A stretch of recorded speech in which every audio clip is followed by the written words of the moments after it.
Welcome, everyone, to another exciting episode of Business, Bourbon, and Cigars. I'm your host, Scott Joseph, and today's episode is going to be extremely impactful.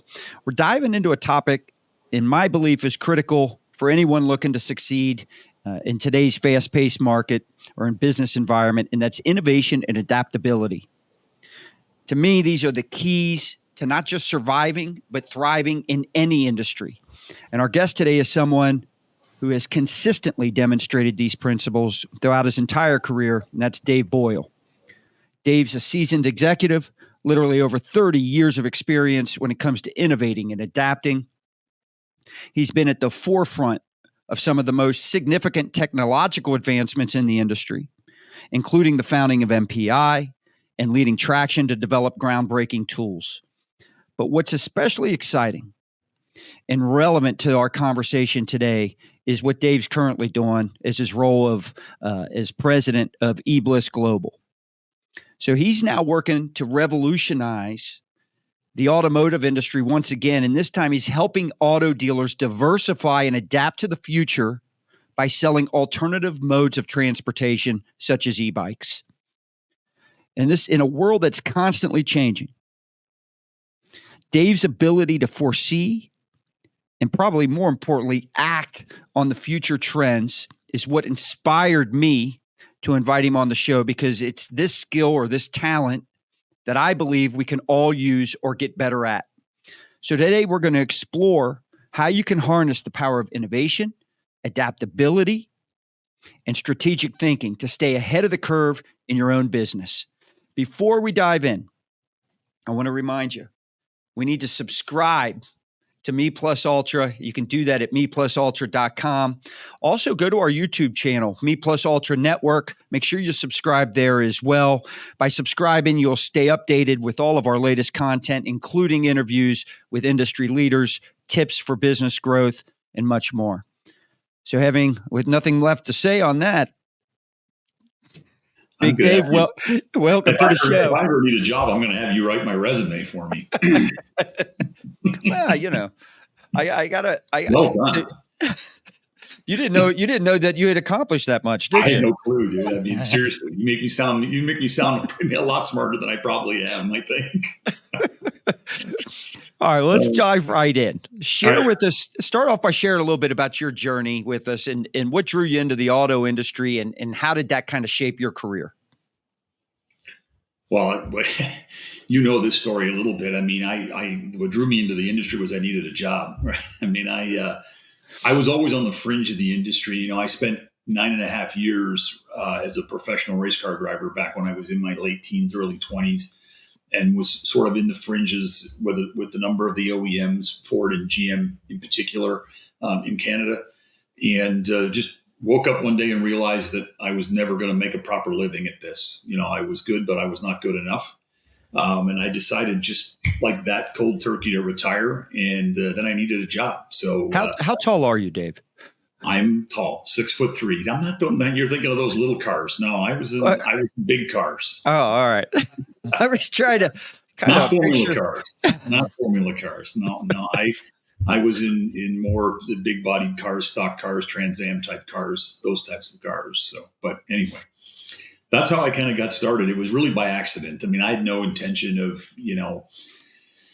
being in the industry. I just needed a job and I needed to take a pivot in my life. And that is when I met.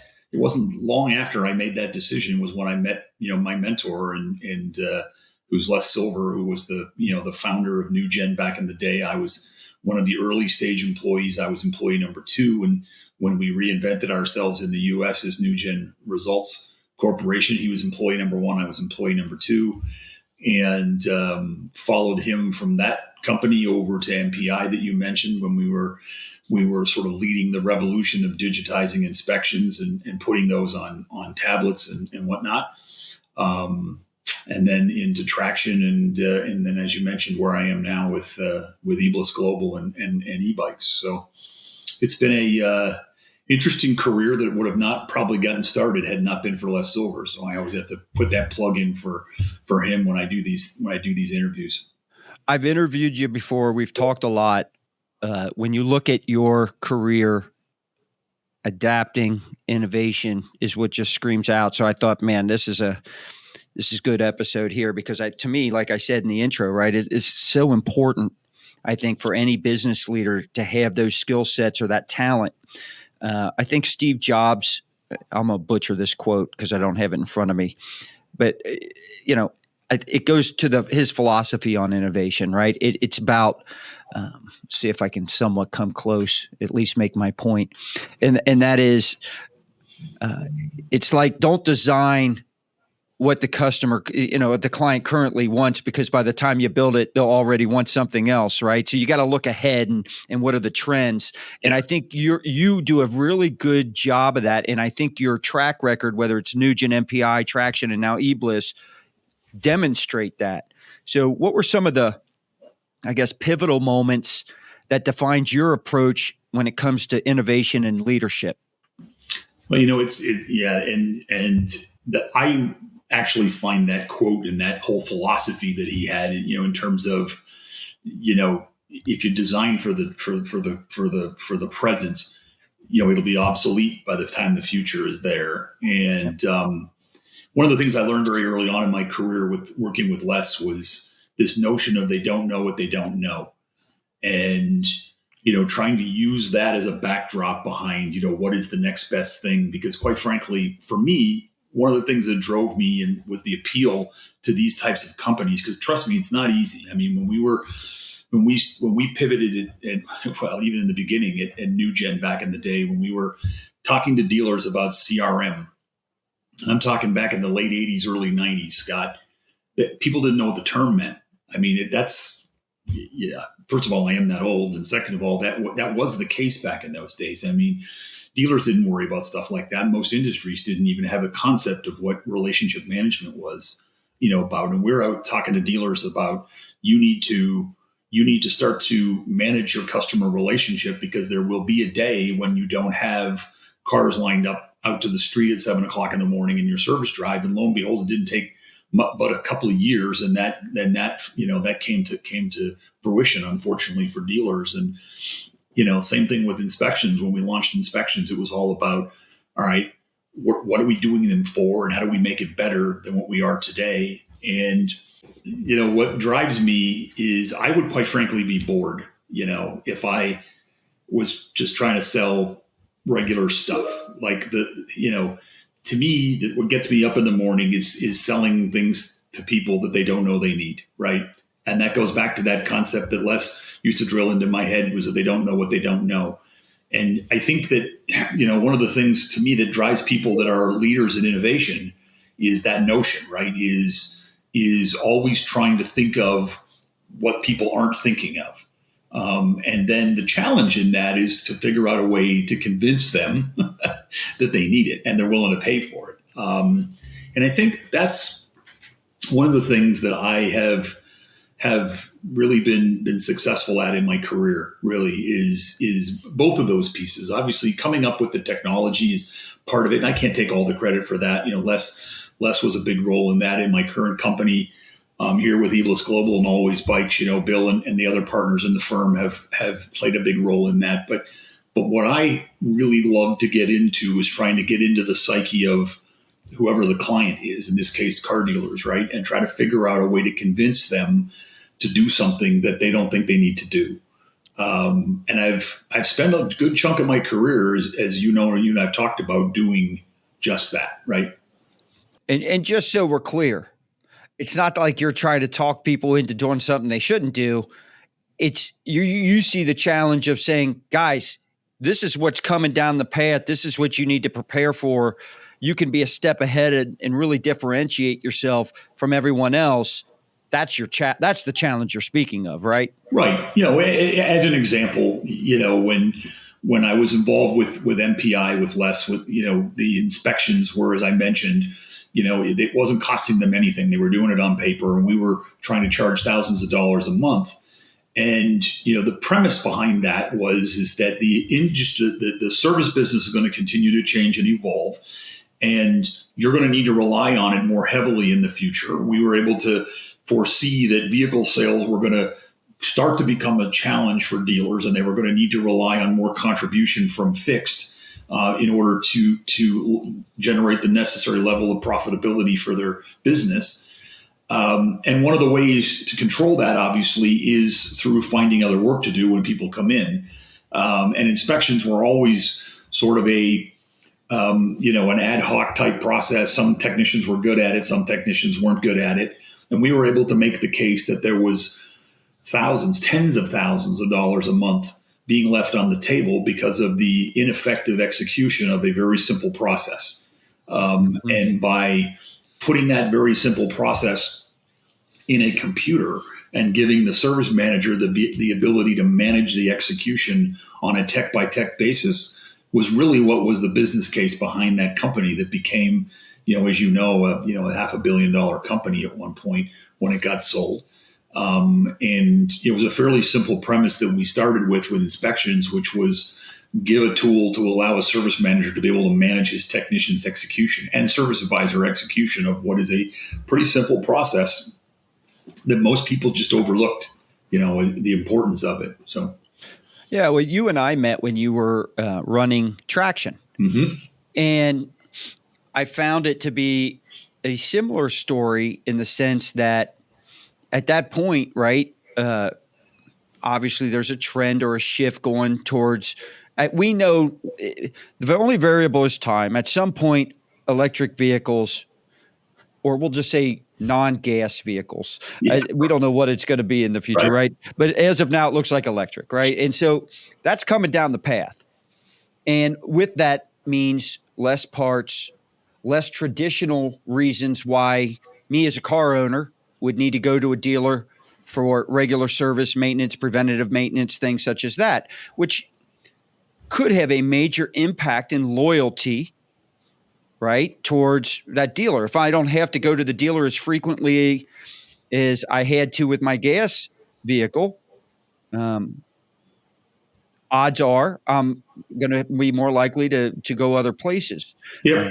I mean, if you think about it, though, that even started before, the push towards alternative forms of power. This started for dealers decades ago when, the car manufacturers realized that the cost of ownership was a leading driver behind brand loyalty. Right. And cost of ownership wasn't just what do I pay for the car and what does gasoline cost? It was repair and maintenance. And so they spent the better part of a decade driving maintenance and repair, improving quality, but also driving regular maintenance out of these vehicles. That worked great for the OEs because they could get into the fight of, the Toyota costs less to own than the Ford does. But it wasn't so great for dealers, right? Because dealers relied on that scheduled maintenance. But as scheduled maintenance started to evaporate, people needed to start to think about what the next best thing was. And that was the reason I got involved in Traction. When I sat down one day and looked at what could be the next best thing, and you looked at the landscape of maintenance and repairs, dealers were doing a pretty good job in every aspect of the traditional maintenance and light repair except one.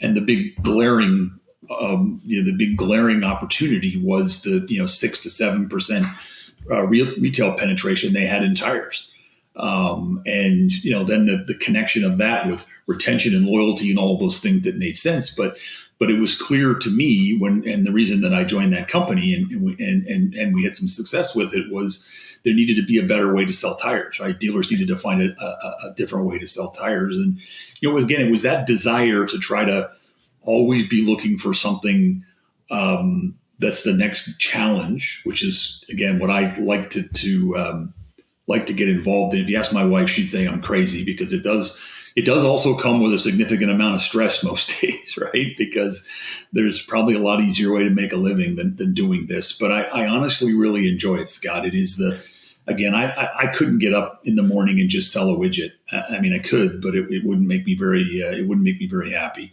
Well, and I want to get into specifics as to how you're able to identify these trends and things like that. But I think it's important for the audience to get to know you and a little bit of your history.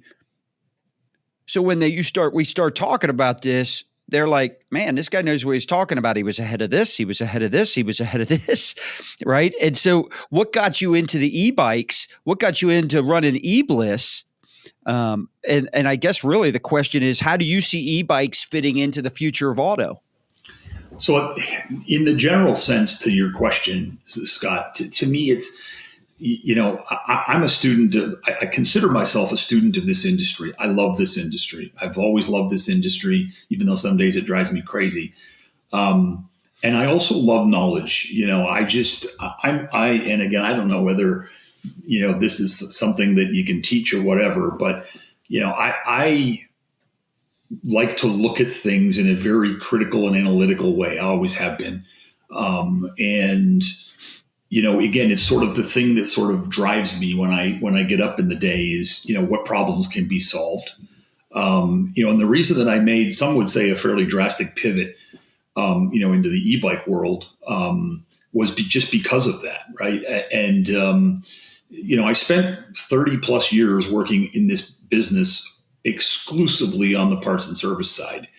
So to say that taking a shift over to helping dealers sell e-bikes was a sort of a radical turn. It certainly was. But the sort of the impetus behind it for me was looking at the landscape of where the industry was going with dealers, and whether it's the direct to consumer model that Musk is trying to make work with Tesla, whether it's where vehicles are going in general, or just the landscape of people that are buying vehicles.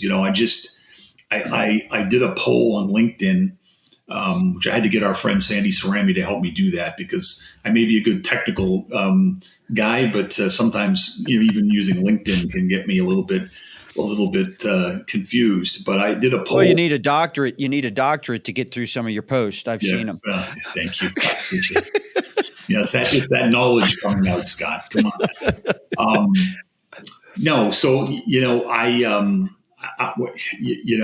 did this post on LinkedIn last week, and the question that I posed to the audience that participated was, what percentage of 16-year-olds have a driver's license? And this was a statistic that I saw.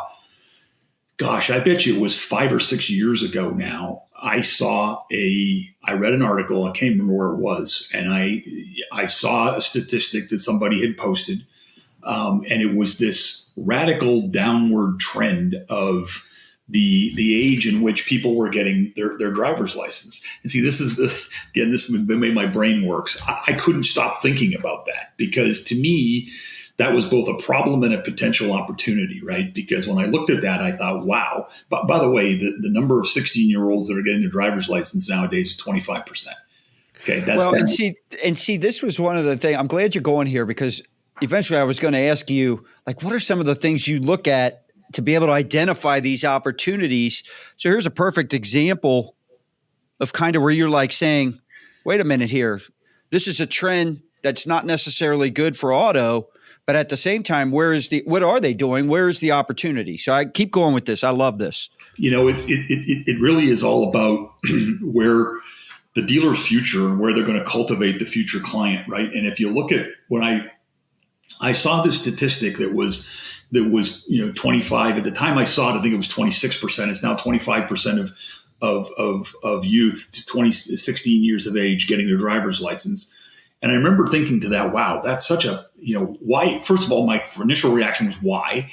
And then I thought, what an interesting sort of dichotomy from where my life was, right? I mean, I don't know about you, but I mean, I was 1 minute past, my 16th birthday, and I had my father down at the DMV, and I had my driver's license. I already had a car.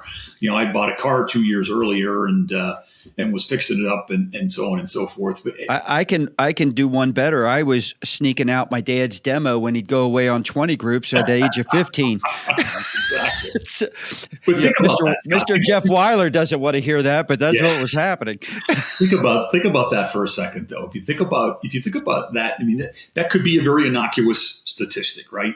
Unless you think about it, the way I approached it was, what does that mean for dealers, right? Because in the end, if young people are foregoing getting a driver's license, and the statistics as I started to dig into it more and more, the statistics are even more alarming than just 16-year-olds. If you look at 18-year-olds, even 20 to 30-year-olds are postponing their first vehicle purchase, in some cases late into their 20s or even into their 30s. And it has a lot to do with a lot of different things. It has a lot to do with student loan debt and just the general affordability of housing and all those things. But one of the key drivers in this, and this is what drove me to eventually taking a look at this e-bike opportunity, one of the key drivers in this was the affordability of automobiles, right?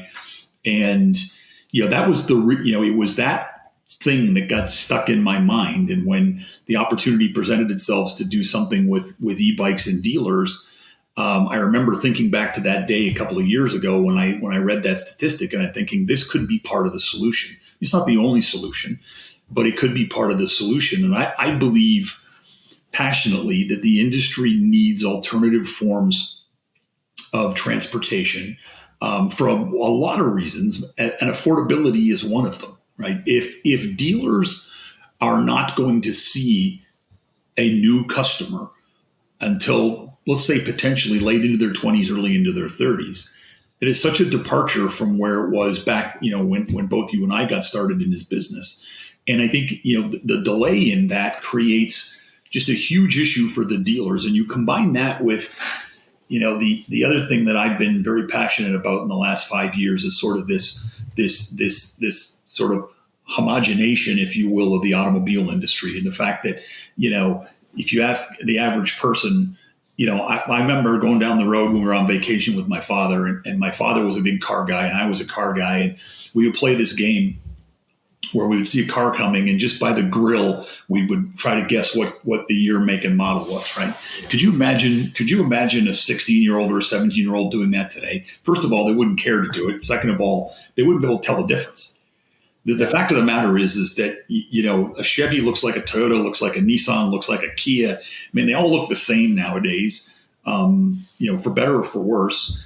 And the reality is the impact that I believe that's having on brand loyalty is not being properly studied yet. I think brand loyalty is almost dead when it comes to it. Brand loyalty from the vehicle perspective is almost dead, which is where I believe the dealers need to step up and play a bigger role, right? Because I think it's more dealer loyalty nowadays than it is brand loyalty. And that's, I think, good for a lot of dealers because they can control their own destiny. But the reality is, if you've got nothing to sell people from the time that they're 16 and the time that they're 30 because they can't afford it, then when does that relationship and when does that loyalty start, right? So the idea for me, behind getting in the e-bike business was giving dealers an opportunity to sell, the 19, 20-year-olds, college kids, things like that, giving them something to sell so that they could at least establish, a commerce relationship with somebody, with these youth that will create that brand loyalty. When I say brand loyalty, I mean brand to the dealership. Create that loyalty to the dealership so that when they do need their first car or they can afford their first car, you've already got a connection to them. And I think that the dealers that look at this business with a wider lens than what they traditionally have are going to be the guys that are going to be successful in the long run. They're the guys that look at other forms of micro mobility, like e-bikes or golf carts or other things that are potentially coming down the pipe. And you could combine that with things like mobile service and the things that not all dealers, as we know, are leaning into. I think the more of these types of alternative service offerings, whether it be service, whether it be vehicles, that the dealers lean into, these are the guys that are ultimately going to be the more successful dealers down the road, because the industry is changing, and it's changing more rapidly now than I think it ever has in my 30-year career. We're going to see a ton of changes in the next decade, and I one of the things I love is trying to find ways to help dealers address these challenges. Which is sort of why I got so interested in the e-bike business, Scott, and why I took a hard left turn from parts and service into selling electric bikes in car dealers. Is that I believe that this type of transportation needs to be part of the dealer's portfolio. I like what you said there in terms of to me, it's an opportunity to introduce your store, your brand, whatever it might be, to a new audience, right? And once you have that relationship, if they ever decide to buy a car, you've now got an established relationship. It should be somewhat easier. So there's a lot of different marketing ways to look at this. And like you said, if there's a lack of loyalty, that goes for a variety of different things as well. It might be an opportunity to get someone into your store that would not normally have come. Yeah, I mean, I think like that's exactly the point of it all, right? I mean, it's dealers are going to have to find alternatives to quite frankly stay afloat. They're going to have to look at different alternatives, and the good news is that the challenges that dealers have faced for the past several decades, there's a lot of them out there that are very, very open to these types of, some would say, radical, ideas and concepts. Certainly, when we first started with this notion of selling e-bikes to car dealers, I knew we could find a few hundred. The good news is that we think we're going to find a lot more than that now, since we've launched the business. But I think that is directly the result of, I think there are more and more dealers now are sort of taking their blinders off and being more open to these types of alternatives to the business, whether, again, like I said, it's e-bikes or different forms of service, mobile service, that type of stuff. Sort of out of the box thinking is never going to be as important, I think, as it is right now for dealer success. Well, I can tell you that, I sit here as a dealer. Let me ask you how you handle this. So I've got 3 stores, and I only bring that up so I can get away with saying this to hopefully avoid all the hate messages I end up getting. Sometimes we make a lot of money in spite of ourselves. So, how do you go in? So it's got to be one of the challenges you face. How do you go into a industry that for the most part makes a lot of money, right? And all talk about wanting change and how they're all about new modern ways to do things and change, but their actions don't say they're great at change, or or that they truly want it. So how do you handle that when, all right, you got a dealer that says, yeah, I'll take these on. I'll give this a shot. I want to do this. I believe what you're saying, but their actions at the store don't match their words because whether it's their team is just so, they don't want to adopt trying to learn this new product or what it takes to sell it, whatever it might be. How do you overcome some of that change? Well, it's interesting. Yeah, I mean, it's interesting you say that, Scott. And there's 2 things I'd like to address on that. And one of them is that specific question, but also your stores, because I think there's an interesting connection there. But this is kind of what I was trying to say earlier. I mean, this is the thing that really gets my brain working, is trying to figure out a way to convince someone that they need to look at something differently, right? That's what really gets me excited and drives me, in terms of what I like to do every day, is trying to figure out how to do that. And I think, to me, it starts with, it starts with trying to paint a picture of the future. And not everybody, can do that. And listen, it's hard for me to say some of these things and not sound like I'm patting myself on the back, but the ability, like a politician, and that's not necessarily, a good thing. You don't want that association. I know, but let me finish the analogy. So, good politicians, like good business leaders, like you think of a guy like Elon Musk. Okay, he got people to invest in his business for SpaceX. Think about that for a minute. Okay, now you think there's some days I wake up and I think I'm pretty good at convincing people of crazy things. That guy is, he's on another sphere, right? But his ability to create and present a vision and get people to nod their head and say, yeah, that very likely could come true, right? Is I think it's a masterful thing to watch him do that. And it's what I love and enjoy to do. And going back to what you said earlier in terms of your dealerships, one of the things that you said that I want to come back to, and that is they make money in spite of themselves.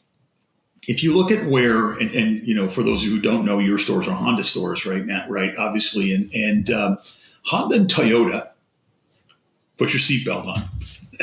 Honda and Toyota, Scott, I think are two franchises that have been in the catbird seat for the last 25 years. And I think my personal belief is they're the two franchises that are at the greatest risk right now.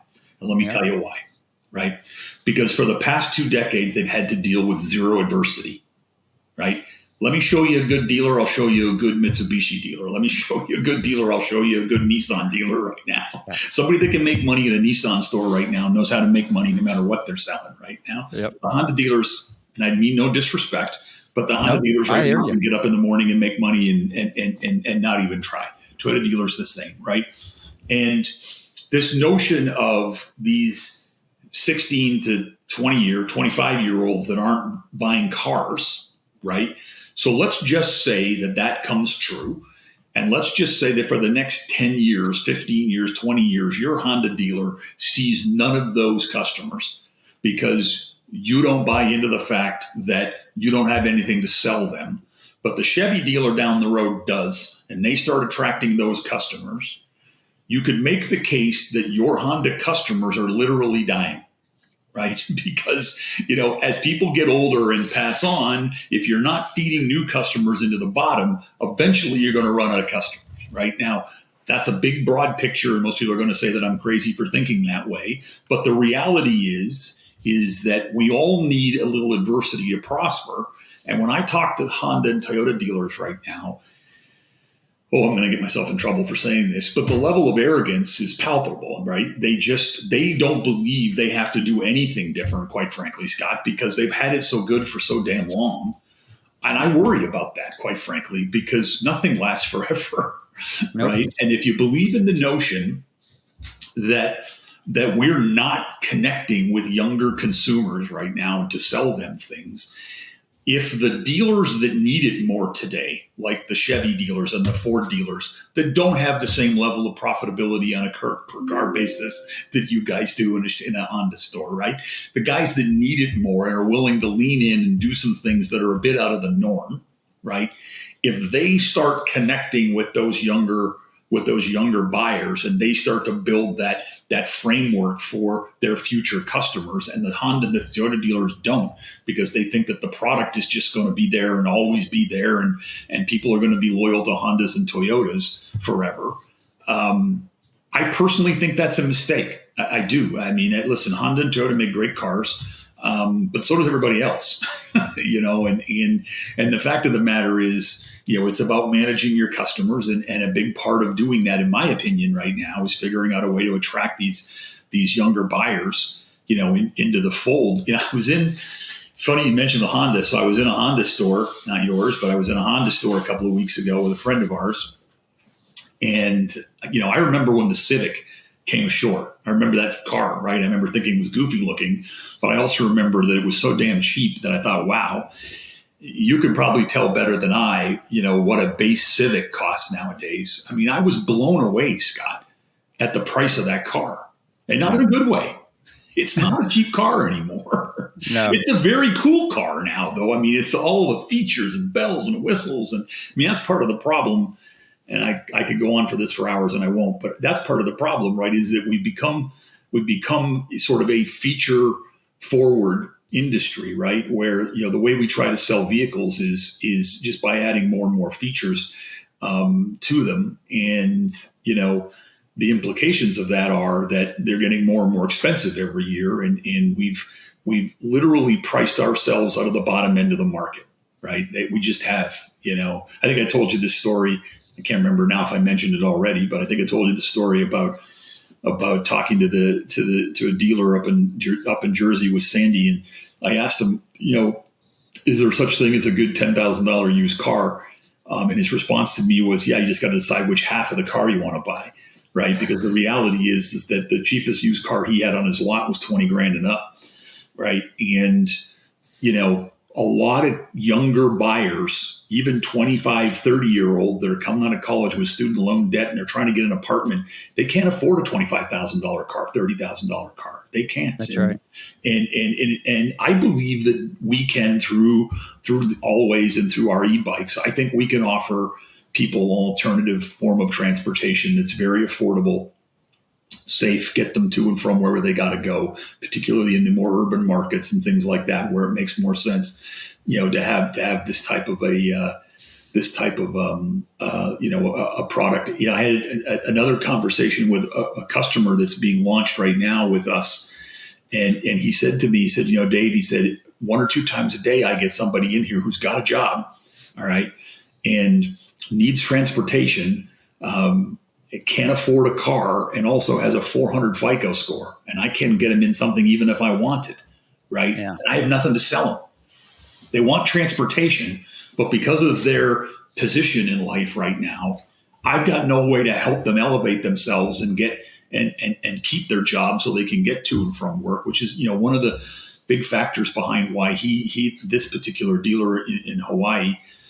Give him a plug, by the way. It's Jerry V's e-bikes in Hawaii.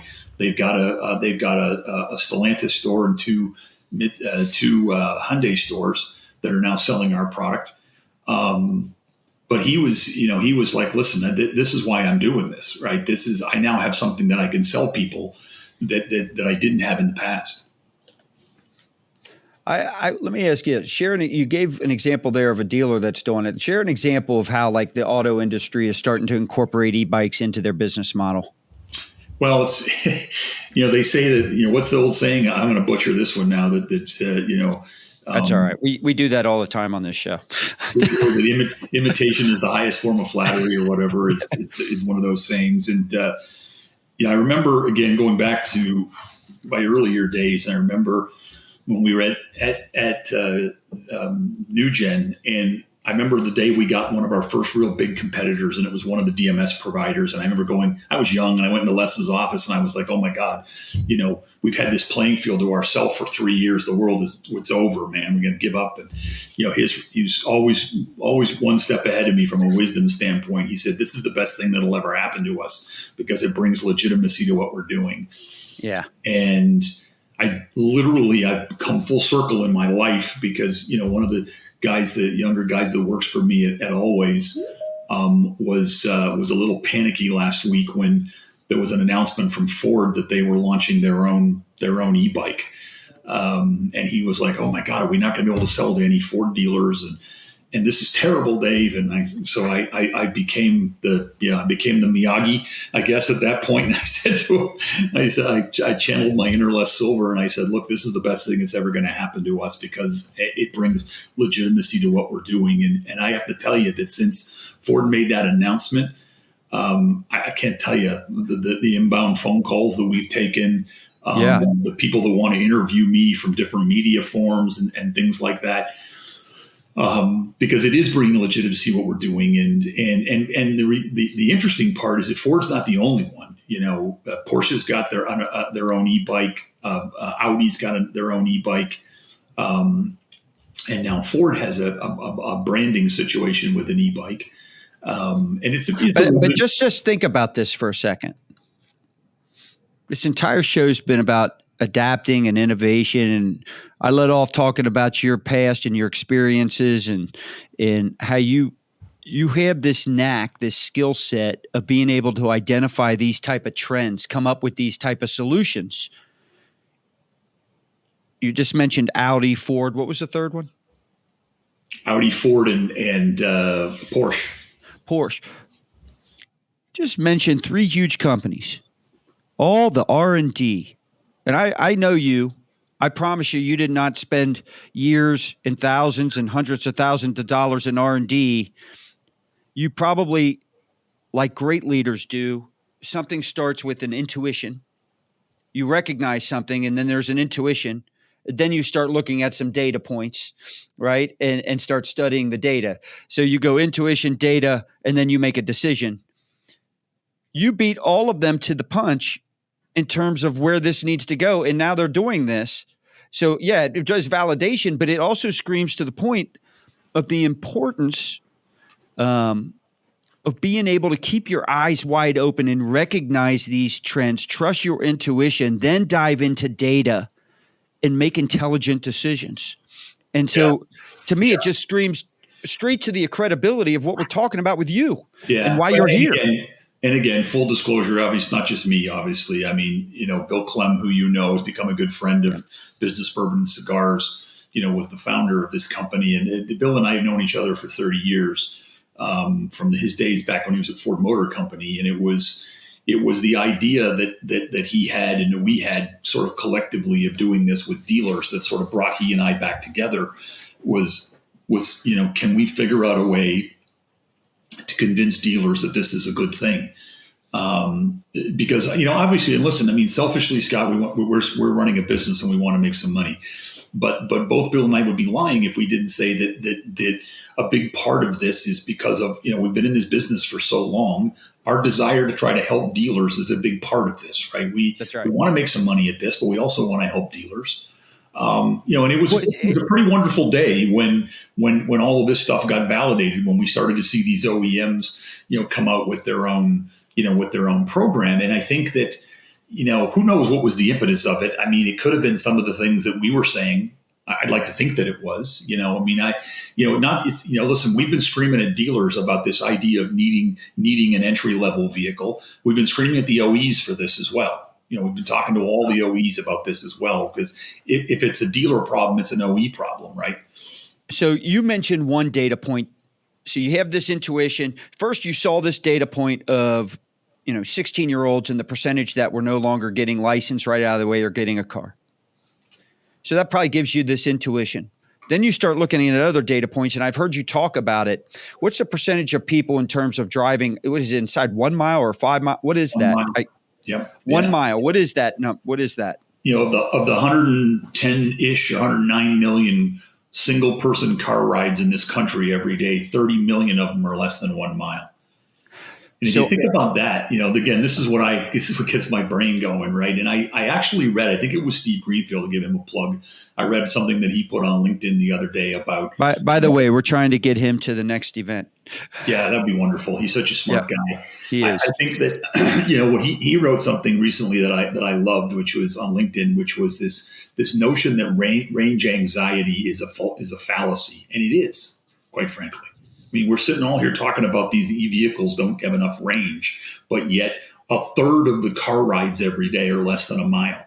Range for what? I mean, you could, the average commuter could plug their car in once every other week and they'd have plenty of charge, right? And the reality is that these one-off, stories that you read where somebody tries to take an electric vehicle halfway across the country and they complain about the fact that they couldn't find, charging stations.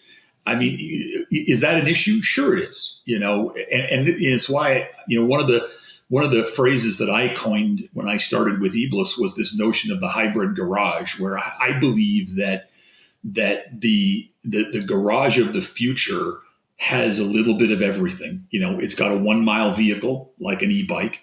It's got a daily commuter, which is likely going to be an electric vehicle that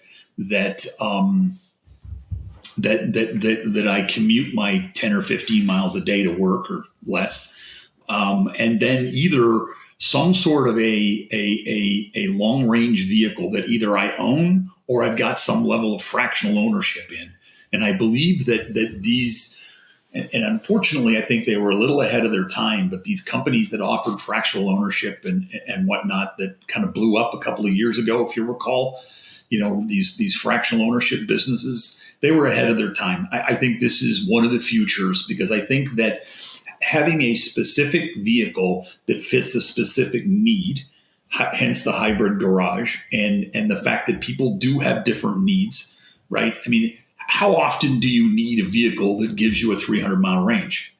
A couple times a year, right? I mean, you just don't need that vehicle that often. And does it make sense to own a vehicle that gives you that 300-mile range when the fact of the matter is that 95% of the time you drive it less than 5 miles? I was up this is over 10 years ago. So this is before, EVs might have been being developed, but the general public wasn't talking about them 10 years ago. Right. And quite honestly, this conference was probably 15 years ago. Time flies the older I get. I went up for that New York Auto Show. I didn't go up for that. I went up for a conference that was happening, either the day before or whatever. It was a JD Power conference. Right. It had Warren Buffett. Yeah. The time frame is Mr. Buffett had just bought into the auto industry. So whatever year that was, that's when this was. Yep. And I thought that there was a speaker up there from JD Power and all the studies that they do. And I thought this was interesting. He goes, the auto industry currently is the only mode of transportation where someone cares about what make and model they actually have. Right. When you fly a jet to go across country, other than the seat you're in, first class, economy, whatever, business class, whatever it is, you might care if it's a propeller, right? But you don't care what size the jet is. You just want the comfortable seat, right? And he goes, same with the buses and trains and all this other stuff. He goes, the auto industry needs to quickly recognize this is not the auto industry, it's the transportation industry. And what's coming down the pike, so this goes right into what you're saying, because and this is the reason I asked you about the 1 mile thing. All people care about, all right, especially on all these other modes of transportation. And the auto business is transportation. And if 16-year-olds don't care as much about what they're driving or the fact that they even have to have something, then it comes down to, how do I get from point A to point B with the most convenience? And what's the easiest way to do that? And I have to tell you something. If that many people in that high a percentage are driving inside of a mile, I'm going to just use, where I live. You've been to my house. Yep. If I'm going up the Bardstown Road to pick up something, get some groceries, make an errand, whatever it is, within a mile of my house, I can assure you it is much more convenient and effortless for me to hop on an e-bike than to get into my car, trying to find a parking spot, in and out of the car, and all the other stuff that comes with it. I dread that. Aaron. But so I think you're onto something. And that's what I love about you recognizing, and you had this gut intuition. You start looking at data, and all of a sudden, some of these, you don't make a decision. Some of these data points are saying, yeah, this is an obvious direction. And now it's even being validated by some of these large manufacturers. Yeah, that's what I love about this whole story. Exactly. And if you don't believe it, if you're a dealer and you don't believe this, just go find yourself a college town near where you live and just go park there for an hour and watch the number of young people that are on either scooters or bikes or e-bikes or whatever. I mean, that is their mode of transportation these days. And they love it. And that will have a negative impact on the dealer's business going forward. I'm not saying they're never going to buy a car, but even if the average 25-year-old put off buying a new car by 10%, I mean, that has millions and millions of dollars of impact long-term on the industry. Unless, the people that are the leaders in transportation in the world, car dealers, unless they get into that business that offers these alternative forms, bikes, scooters, whatever, so that they can meet the needs of the coming consumers. We have to get out of this mindset that we're quote unquote car dealers, right? We're, like you said, we're transportation dealers, and the definition of transportation is changing. And if you don't believe me, go to a college town. I just got back from one. My wife and I were up visiting our daughter, and she's up in northern Arizona, and NAU is up there, and it's a big college town. She's graduated now. She's working up there. But I mean, I said to my wife, so we're walking around, I said, oh my God. I mean, you literally, there's, every 30 seconds you see somebody either on a bike or an e-bike. Yeah. And they're not using these just to go ride around and get some exercise. They're using them to go from point A to point B. They're using them to get to work, get to school, go to the grocery store, go to dinner, whatever. And like you said, all their parking issues are gone, and the beauty of an e-bike as opposed to a regular bike is, you can put on a suit and tie and go to work and get off the bike and not break a sweat, right? Because you just sit on it and go for a ride. So yeah, I mean, I think that again, some of them I've even said some of them I've seen fold up. For sure. I mean, you could literally take it into work with you and just put it right there by in your office or cubicle, or take it into your dorm with you if you're in school or whatever. Absolutely. Yeah. I think that it's we have to recognize as an industry that, not like I said, not only is there a lot of stuff changing, what's going on right now from a consumer's perspective is probably going to have one of the biggest impactful shifts, I think, in the industry, maybe ever. And unfortunately, not enough people are looking at some of the data that's behind this. But the good news is that, as we pointed out earlier with Ford and others, that even some of the car manufacturers are starting to realize that maybe their future just isn't in cars. Do you know what I mean? So it'll be fun to watch this over the next few years. I'm going to be out. So you mentioned some Highline cars.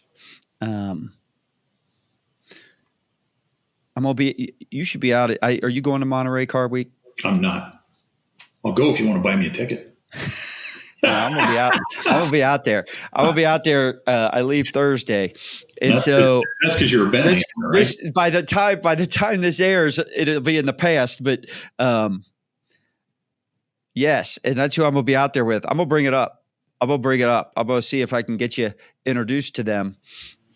Interesting, though. I mean, think about that for a second, Scott. I mean, obviously, and I joke about the fact that you own a Bentley, and listen, you've worked hard in your life and you deserve it.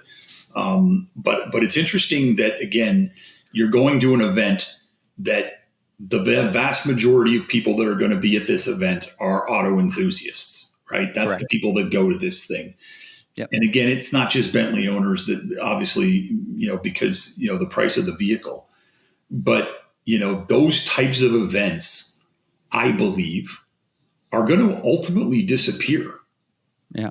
Because I just don't believe that these next generations. Here's why I don't think they will. They're definitely not going to in our lifetime. Not in our lifetime. And I'll tell you why. Because it's not necessarily the new car that they're loving. It's these real old ones that have just been restored, and so it's like these collectibles, right? But the point is that kids like my kids and your kids don't care about that stuff. That's not true. Like we did.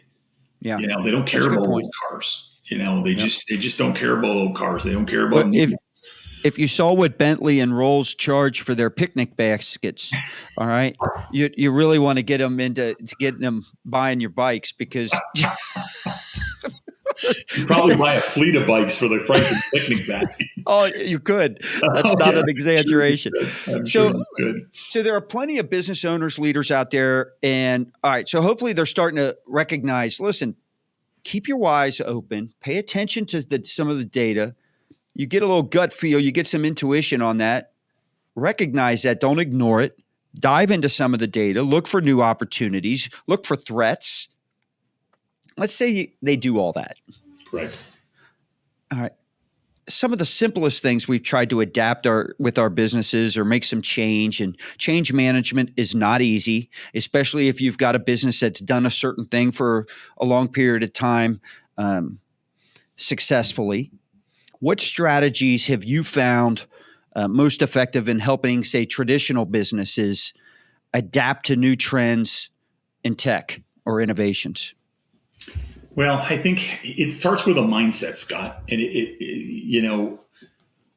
I forget, I was having a conversation about this a couple of weeks ago, and it was about sort of one of my thoughts on my philosophies on sort of where the industry is. And I think one of the other interesting challenges that our industry faces is, if you look at the car dealers today, many of them tend to be second and third generation car dealers, right? Mm-hmm. And like you, as an example, right? Or in the business, second or third generation. Yep. And second. Many of them, and again, I mean no disrespect by this, but many of them have never had to build anything, right? They inherited a relatively successful business, right? and they've never had to build anything. And I think that creates a comfort mindset that that is a problem, quite frankly. And I forget who it was, but somebody told me a couple of months back. I'm on this constant quest to try to drop 30 pounds, which seems like I've been doing that since I was 10 years old. But that's why you're not a race car driver, Dave. Anymore, for sure. That's for sure.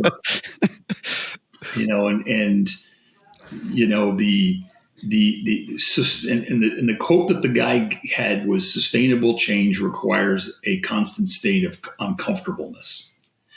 Right. And, it's people that are going to lose weight never really commit to it until they reach a point where they're just so darn unhappy where they're at. Yeah. That they create an environment of sustainable change. Yep. What I believe that successful business leaders need to do is to manufacture that mindset. Because in the end, if you're a successful Honda dealer, there's not a whole lot that's uncomfortable about your business, right? And I think that leaves you vulnerable because the industry will constantly change. And unless you're of the mindset where you're looking for new opportunities, innovating, and one of the things that I think that we can do as business leaders in order to have the mindset to innovate is to create this notion of uncomfortableness. What if all of this was gone tomorrow, right? What if your dealerships were gone tomorrow? What if your very successful advertising agency were gone tomorrow and you had to sell your Bentley to pay your mortgage? I had to get that in there. Sorry. I don't know. But if you got up every day, I don't know where Trish and the kids would live. Oh, you're terrible. If you got up every day with that mindset, your day would probably look different, wouldn't it? Yeah. And I think that's, to me, that's, I've always operated that way. And again, maybe from a blood pressure and a stress standpoint, it's not smart, but I've been successful in my career, and I don't need to work like you don't need to work, but I do because I love it. But I also, I wake up every morning in my mind I'm down to my last $10 in the bank, and I need to get up and I need to go make some money somehow, right? Yeah. And I think that if you look at the successful auto dealers out there, the really successful ones that are out there, I'm used to having many conversations with Larry Van Tile over the years. And he was one of those guys that had that mindset, like him or not. He had that mindset that somebody was always going to be bigger and better than him. And he was always down to his last buck, and he needed to find a way to grind out another car deal, to make rent.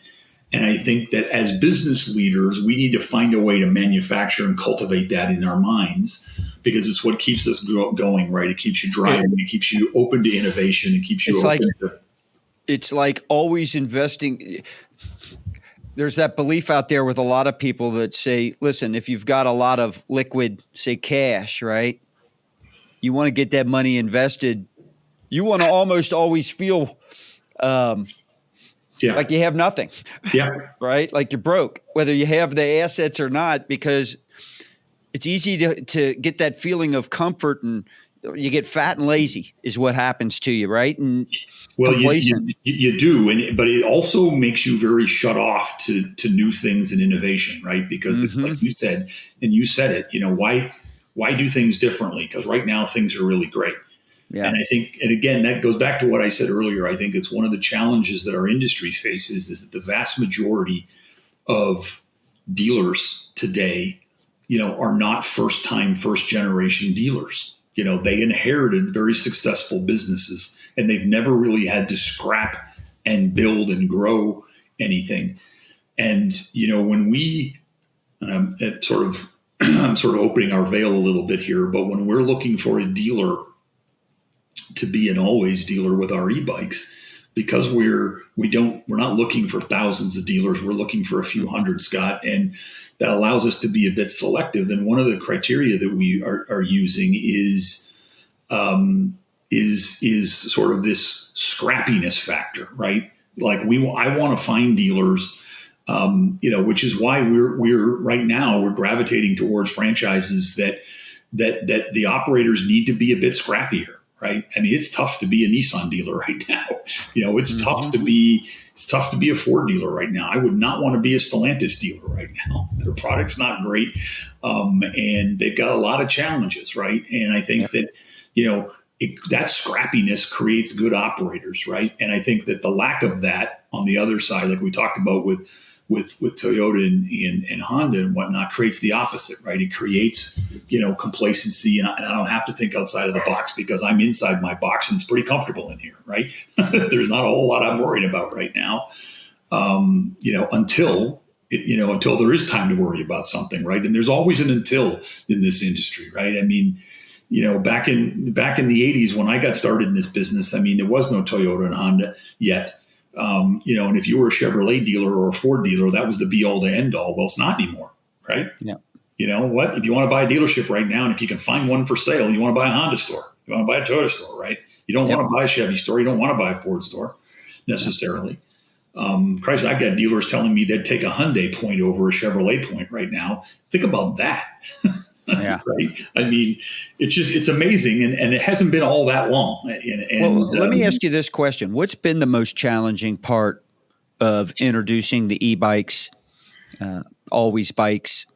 And just so people are clear, Always is the brand within eBliss for the automotive sector, correct? Yep. Always is our retail brand, our retail bikes, which we have four models that we're launching, 3 more coming this year.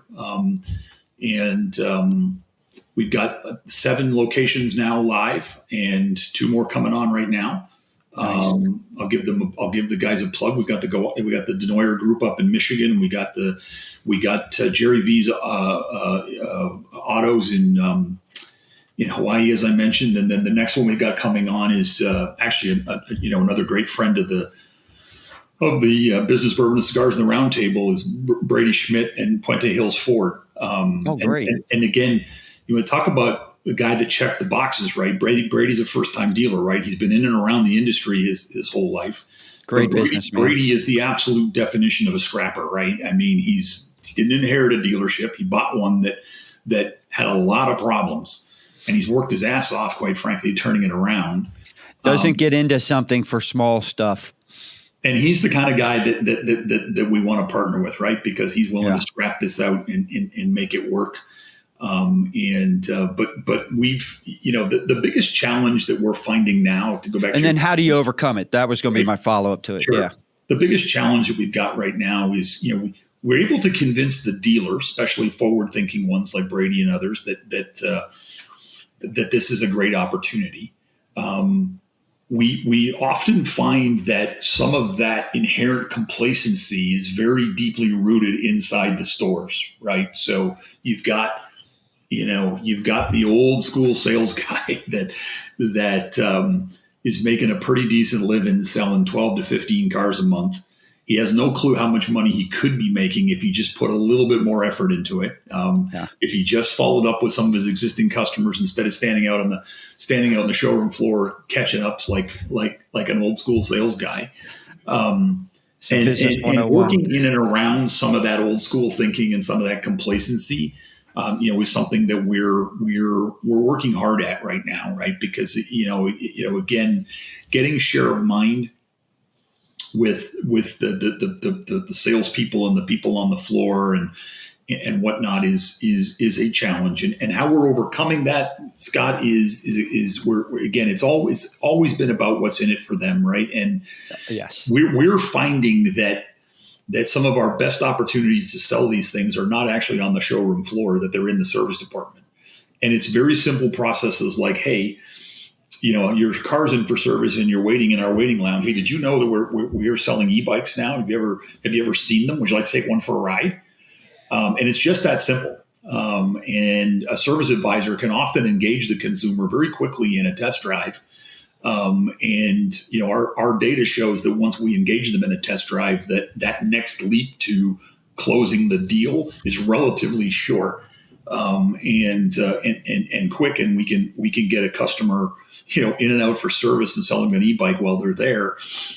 The other thing that we're doing again is it's all about changing mindset right now. So we're trying to get people to understand that see the bigger picture, right? And again, dealers see the bigger picture from a profitability standpoint and from a am I going to attract these younger buyers and things of that nature? But that's not necessarily going to resonate with the average salesperson, right? Especially the guy that is just waiting for the next step, right? And so we had to try to find a way to make it real for them. And one of the things that we've done, we've worked very hard on this actually, is to build a set of tools, build a toolbox, and to define a process that can take a prospect from I'm interested to I'm leaving with a bike in a very, very short period of time. Very short period of time. Certainly when you compare it to what it takes to consummate a car deal, which could take hours, 4 or 5 hours in some cases, by the time you get a customer in and you get them through the whole process, you get them through the test drive, you get them into finance, you get the whole deal done, you get the car cleaned up, you get it back to them. I mean, a salesperson could be involved in and out in that process. It could take 6 or 7 hours, right, to get that deal done. We've been able to prove to these guys that you can get somebody flipped into a bike in 30 minutes. Yeah. And it's a way for them to make some additional income and almost do it in parallel when they're selling a car, right? Because there's lots of downtime for a salesperson in the car sales process, right? It's like, okay, I got the car. Now I've done the test drive. Now they're over in finance. Okay, I'm not doing anything right now. I've got some time. I can, as a dealer, I think the play for me would be, the additional income's nice, right? But it introduces me to new clients that I probably would not have gotten, or at least a percentage I would not have gotten without them.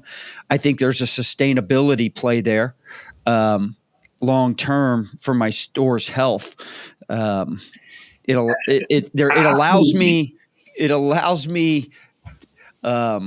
to get into a game early, that if pivots need to be made or things have to happen, I've got an established market that other dealers, the people I compete against, would not have. That's a big part of it. That is a big part of it. So there's 3 things, and you just touched on the third. The first one was where I was starting with, is that the from a time factor, it's a very efficient use of their time, right? Because they can make commissions, and in many cases make the same amount they would make, at least on the front end of a deal, on a car deal, and they can do it in a very truncated time period. So they like that. It goes a long way to convincing them that it's not going to take away from their core daily job, which is selling cars. The other piece, and this is maybe the most important piece, is that it gives them a reason to talk to their current owners off cycle.